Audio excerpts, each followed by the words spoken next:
Hi, so we're here with a switch up, right? We're gonna do a how-to, how to change your Kir Royale to a Kir Imperial.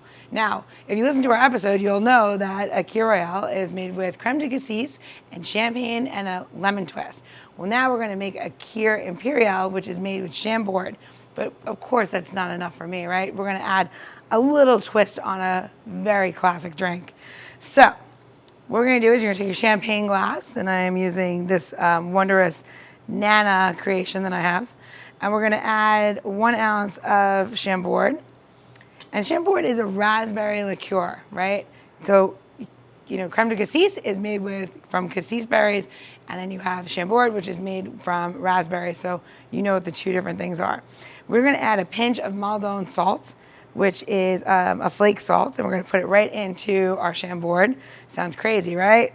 And now this is where it comes a little bit different. Normally, the Kir Imperial would have this over the top. We are gonna twist our lemon peel all the way across the top of our glass, and we're gonna set it inside before we pour our champagne.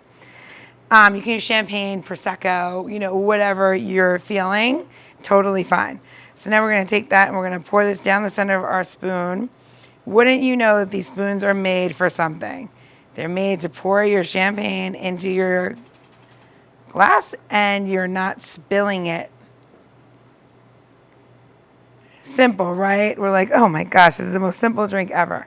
Well, what I love about this drink now is that you have this beautiful raspberry flavor and it's just kicking up, and you have the twist that's in there, and you have lots of like lemon and effervescence.